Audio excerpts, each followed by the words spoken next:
She cried through every session, said she felt unsafe with me. 2 months later, I caught her wrapped in our therapist's arms, barefoot in his office. That lying ch weaponized my silence and called it control. So I gave her what she wanted, total, irreversible distance. The first time I realized something was wrong, she was slicing an apple. Slowly, deliberately, like each piece needed to be perfect. She didn't look up when I walked into the kitchen. Just said, "Hey," like nothing had shifted. But something had. The knife made a steady rhythm against the cutting board. A mechanical, too even tempo. Clara had never been the kind to fuss over fruit. She'd always just bite into the whole thing and toss the core somewhere inappropriate, on a windowsill, once, next to a candle. But now she was cutting. Slicing. Arranging. "You want some?" she asked, still not looking. "No, thanks," I said. I watched the way her fingers hovered over the slices, how her shoulders stayed tense even when she tried to smile. The sun through the window hit the edge of the knife. I remember that. A sharp glint, like a warning. That weekend, Clara suggested therapy. "Not because anything's wrong," she said. "Just to stay healthy. Maintenance. Like a tune-up." She made it sound so reasonable. I agreed. Why not? We'd been together 8 years, married for 4. There was always stress. Her job, mine. Long hours. But nothing therapy-worthy, I thought. Then came Dr. Marcus Bell. Tall, mid-40s, too polished for someone in private practice. His office was in a converted brownstone. The couch had a cashmere throw. The bookshelf was full of Jung and Baldwin and curated trauma memoirs. Everything was curated. Clara smiled differently in that room. Not softer, sharper. Like she was in control of something invisible. And Bell watched her the way a man notices detail, eyes flicking, mouth still. At first, the sessions were harmless. Childhood stuff. Communication games. Nothing stuck. But then Clara began to perform. "Sometimes I feel like I'm walking on eggshells at home," she said one Thursday. Her voice trembled just enough. Belle turned to me. "Why do you think she feels that way, Ethan?" I looked at Clara. She didn't blink. "I don't know," I said, quietly. "That's new to me." He nodded like a judge marking a point. Afterward, in the car, she was quiet. I didn't push. I watched her watch herself in the mirror, adjusting a strand of hair like it mattered. It went on like that for weeks. Each session, she peeled off another layer of fiction.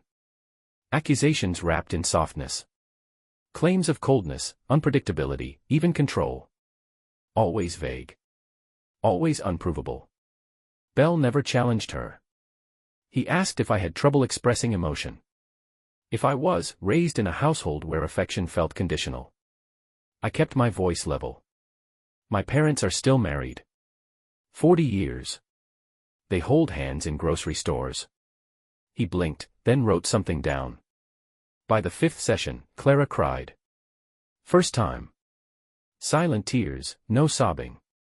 She stared at the floor while Belle handed her tissues and looked at me like I'd kicked a dog. I didn't speak.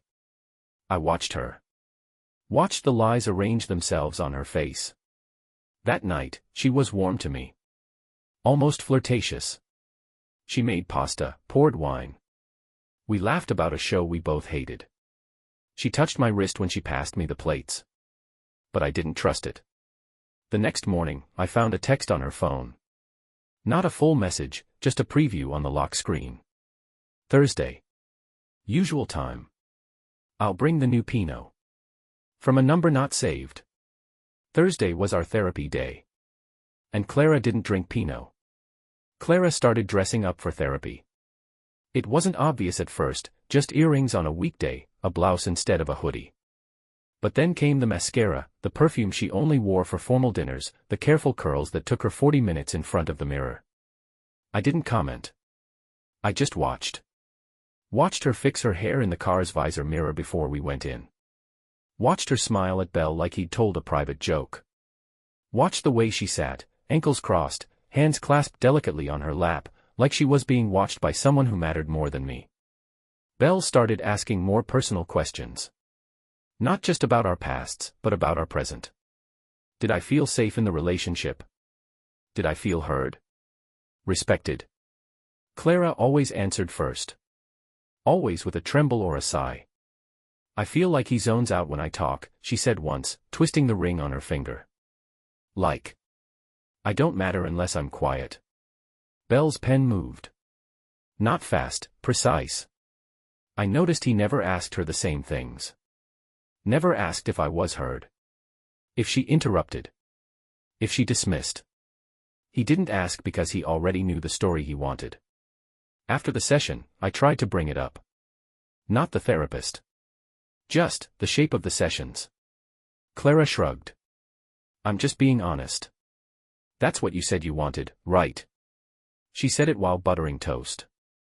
Her tone was neutral, but her hand shook slightly when she spread the knife. Same rhythm as the apple slices. Controlled. Contained. I remembered the apple again. How she never used to slice them. How that morning, she left a single slice on the counter. Just one. Like a trace of performance forgotten in a rush. Then one evening, I came home earlier than expected. Clara was in the living room, her phone on speaker. She didn't hear me enter. I caught just a sliver of voice, male, warm, intimate. You always look so composed. It drives me crazy. Then laughter. Hers. Light, breathy. I stepped back before the door creaked, waited 30 seconds, and re-entered louder this time. She greeted me with that same warm smile.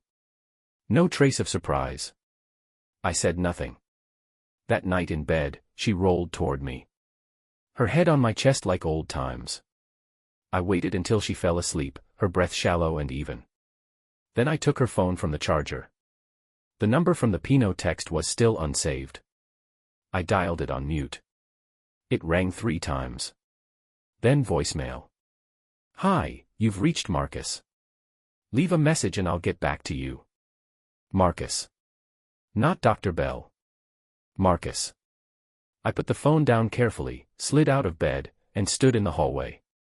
I didn't feel anger. Not exactly. I felt clarity. She wasn't just lying to me. She was staging a narrative. One where she got to play the misunderstood wife, and he got to play rescuer. And me? I was the shadow. The cold, checked-out man. The one no one would believe. Not yet. But that was about to change. On Monday, Clara made French toast. She never made French toast. It was too much effort, too many dishes. But that morning, the kitchen smelled like cinnamon and sugar. The table was set for 2. Real napkins. Forks lined up like silver soldiers. Thought I'd treat us, she said, sliding the plate toward me. You've been working so hard. I watched her pour syrup. The bottle didn't even make a sound. Just that slow amber ribbon, coating everything. I didn't touch the food.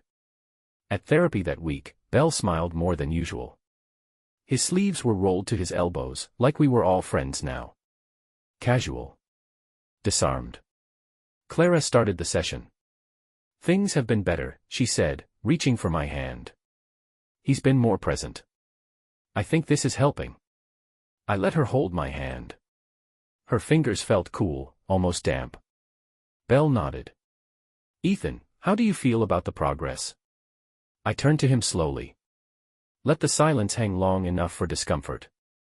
It's interesting, I said. He waited, pen resting against his knee. I've been thinking a lot about how people rewrite events. How memory becomes a script. Clara shifted. Bell smiled politely. You feel your experiences are being rewritten. I kept my eyes on Clara. I think some people rehearse pain. Until they believe it. Something flickered in her expression. Just for a second. A break in the character. After the session, we walked in silence to the car. She didn't fix her hair in the mirror this time. Later that night, I pretended to fall asleep on the couch. When she thought I was out, she went to the bathroom and closed the door, softly, like she didn't want it to click. I waited 5 minutes. Then I got up, barefoot on tile. From the hallway, I could hear her voice. Low, careful. I think he suspects something. No, he hasn't said anything, but it's different. He's watching me more. No, not angry. Just quiet. Pause. No, we can't. Not yet. Let me handle it. We'll stick to the plan. Plan. That word sank like a needle. She wasn't just lying. She was coordinating. Which meant this wasn't impulsive. It wasn't just feelings or confusion or a lapse in judgment. It was structural. I stepped away before she came out. Sat back on the couch and closed my eyes. She walked past me minutes later, paused just long enough to check if I was breathing deeply. I let my chest rise slow and steady. When she was gone, I opened my eyes. This wasn't a marriage anymore. It was a stage. And I was done playing along. Clara started taking longer showers. 15, 20 minutes. The water ran hot enough to fog the mirrors down the hallway. She said it helped her process. Said the steam helped her think. I started checking her phone when she was in there. Not every time. Just enough. The number was still unsaved. Still active. She'd muted the notifications, but she hadn't deleted anything. Most messages were harmless on the surface. Therapy might get tense this week. Keep your tone level. Remember, soft voice, firm words. Don't let him steer. I brought the Pinot. You wore my favorite shoes.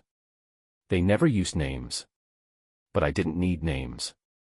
I recognized patterns. Syntax. The way people arrange themselves on a page. And Bell, Marcus, was careless once.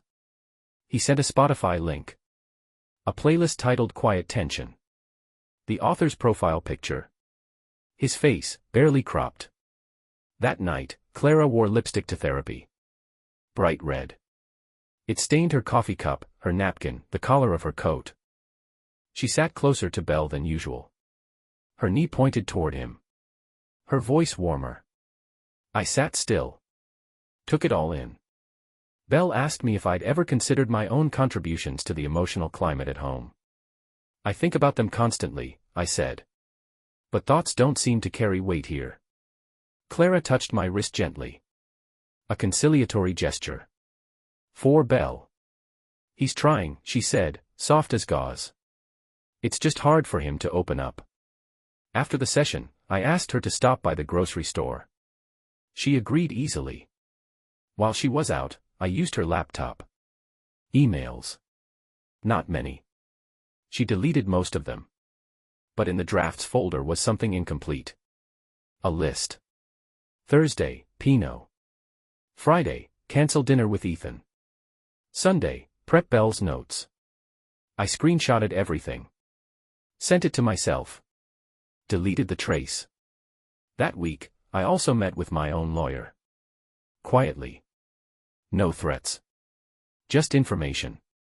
I told him I suspected an affair with our therapist. He blinked. Then nodded slowly. Do you have proof? Not yet, I said. But I will. We went over asset divisions. Prenups. Digital forensics. What could be subpoenaed, what couldn't. That night, Clara made soup. Homemade. The kind she only made when something was wrong. She sat across from me, sipping slowly, eyes flicking up every few bites. Are we okay? She asked. I nodded. We're getting there. She smiled. Reached for my hand. I let her. Not because I believed in us. Because I needed her to believe I still did. Let her think I was in the dark. Let her play the role a little longer. Actors never suspect the stage is crumbling beneath them. The camera I installed looked like a smoke detector. $95 online. Wi-Fi enabled, motion activated, records in 1080p.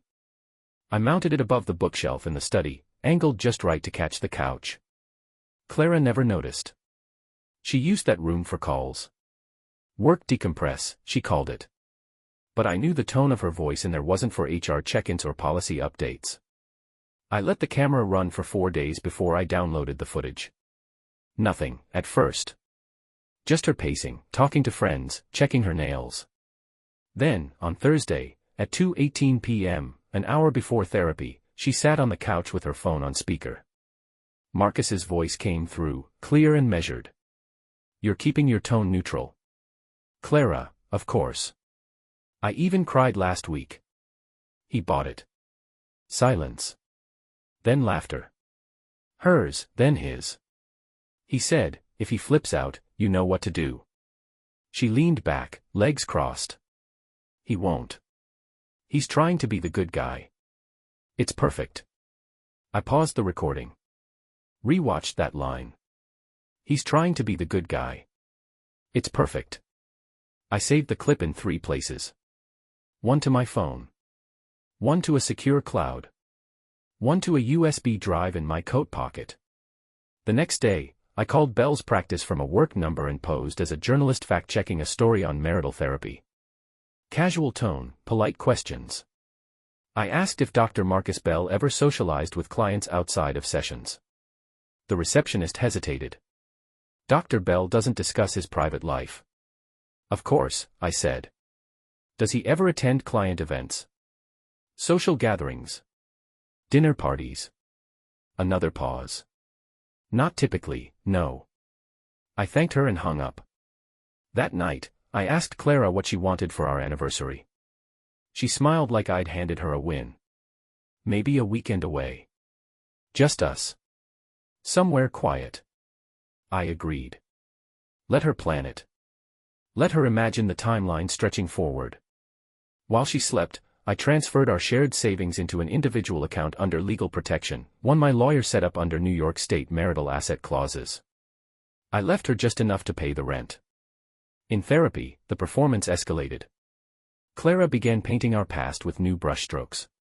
Claimed I had a temper. That I isolated her. That sometimes she feared I might snap.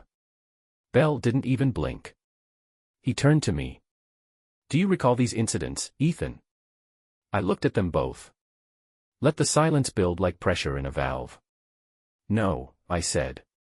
"But memory's a funny thing." Clara gave a tiny nod, like she'd won something. Belle smiled faintly. Afterward, she reached for my hand again. I let her. Because I wasn't finished collecting. There was one more piece I needed. And I knew exactly where to find it. Sunday morning, I offered to make breakfast. Clara looked surprised. I never cooked on Sundays. That was her ritual: yoga, then eggs, then scrolling her phone with her legs folded under her on the couch. But I beat her to the kitchen. Eggs, toast, coffee already poured. She smiled like we were mending. Like her fiction was winning. After we ate, she went to the study. Shut the door. I let her. Gave it 20 minutes, then knocked. "Hey," I said. "You left your scarf in the car." She opened the door just enough to reach for it. Her face was flushed. Phone still warm in her hand. That night, I cloned her device. Used a software my lawyer had recommended, a legal gray zone, but admissible under state suspicion of infidelity with financial implication. I pulled every message, call log, voice memo. There was no ambiguity anymore.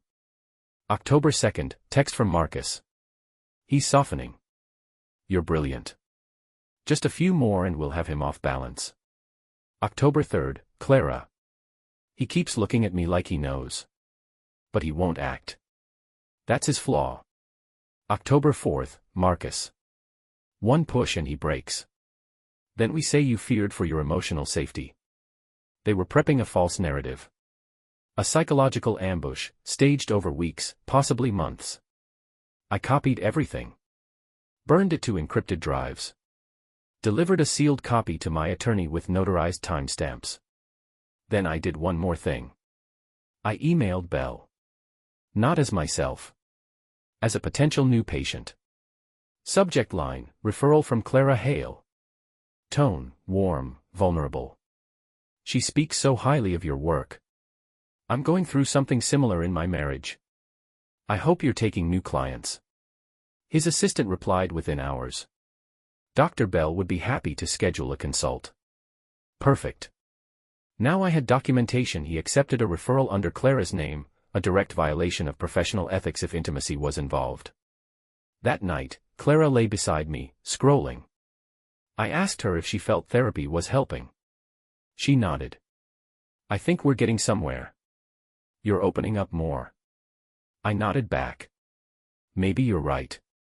She leaned in and kissed me. Not out of love, out of confidence. She thought she was winning. That I was folding, just like they planned. But that's the thing about performance. It only works while the audience is still clapping. And I'd stopped applauding weeks ago. I served the papers on a Wednesday. Midday. Clara was at work, her office, third floor of a nonprofit downtown. Glass-walled conference room. I waited until her calendar showed a scheduled staff meeting. The courier entered with a sealed envelope. Not just divorce papers, documentation of misconduct, a cease and desist order, and an official complaint filed with the New York State Board for Professional Conduct. Her hands shook as she opened it. People were watching. She didn't look at the courier. Just stared down at the cover page, formal allegation of dual relationship and ethical breach, Marcus Bell. That same hour, Bell received a parallel packet. But his came by certified mail and digital submission to the Ethics Review Committee. Attached were audio from the study, text message transcripts, timeline of sessions cross-referenced with private communication, email header confirming Clara's referral under her own name. Each item labeled, dated, unambiguous. No emotion. No threats. Just facts, chronologically stacked like bones. My attorney assured me this wasn't just grounds for disbarment, it was enough for a civil suit. Back home, Clara called. 5 times. I didn't answer. She came home early. Found me packing a suitcase. What the hell is this, she asked, holding the envelope like it was toxic. I didn't look up.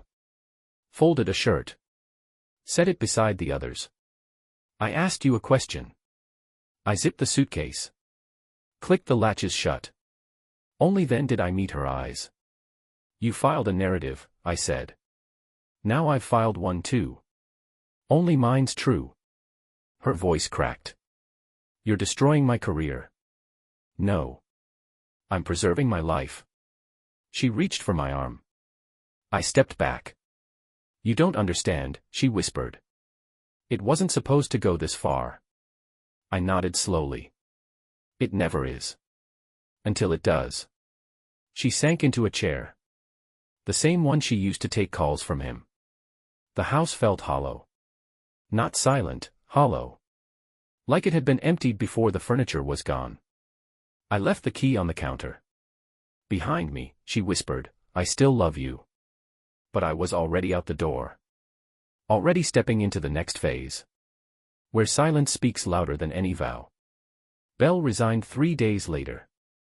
The official notice cited health reasons, but the board's statement told a different story, pending review, license under investigation, clients reassigned. His name disappeared from the practice's website within a week.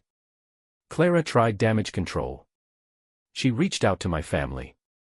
Claimed I was spiraling, that she feared I'd retaliate irrationally. My mother called me, worried. I sent her the documents. The audio. The messages. She never called Clara again. At her job, whispers began to spread. HR flagged the optics of her connection to Bell, alleged personal involvement with a mental health provider tied to a marital dispute. They used the word inappropriate. They used the word optics. By the end of the month, Clara was on administrative leave, pending internal clarification. She tried to talk to me again. Came to my temporary rental. Knocked, waited. I opened the door, but only halfway. I just want to explain, she said. You already did, I replied. Every Thursday. In front of a paid accomplice. She swallowed. Eyes damp, but no tears. Just performance residue. You think you've won, she asked. No. This wasn't about winning. It was about ending the lie. I handed her an envelope, my final offering. Inside, the signed divorce agreement, already notarized. No alimony.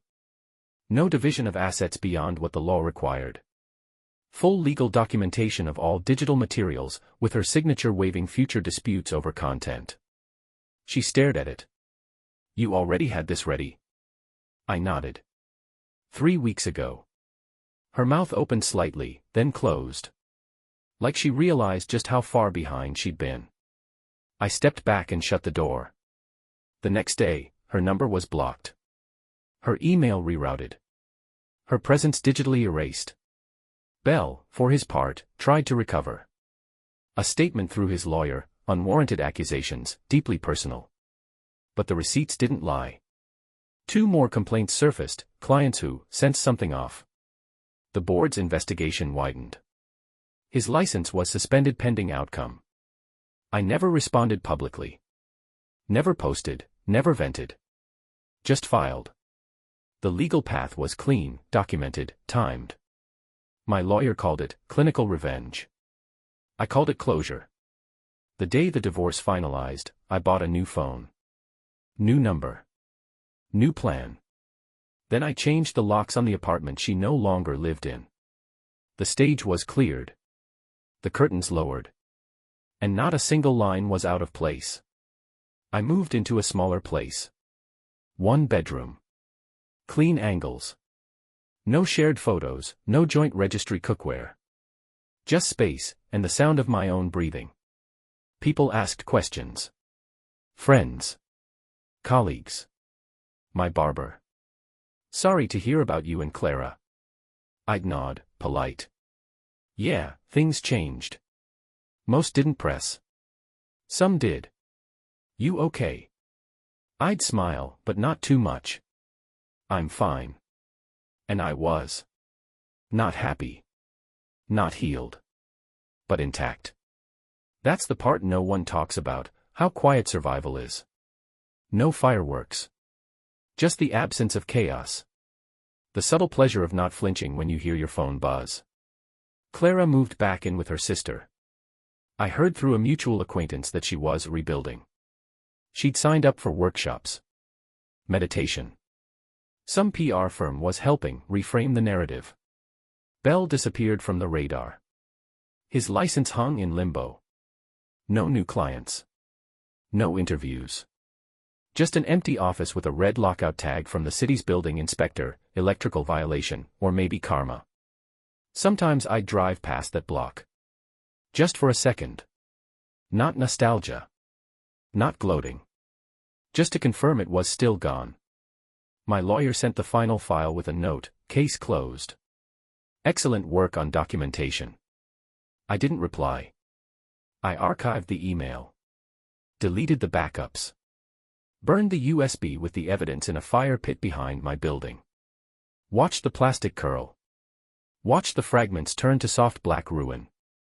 Then I went back inside. I don't date. Not yet. Maybe not ever. Trust isn't something you rebuild, it's something you protect. Like bone after a break. Thicker, colder. Clara tried to reach out once more. A letter. Handwritten. No return address. I didn't open it. Just dropped it in the trash, still sealed. Some things don't deserve air. Now, when I wake up, I make my own coffee. I slice my own apples. 1 piece at a time, not for the symmetry. Just because I want to. I don't think of her voice. Don't think of Belle's face. Don't think of what could have been. Only what was, and what I walked away from. No witnesses. No applause. Just silence. Clean, cold, earned.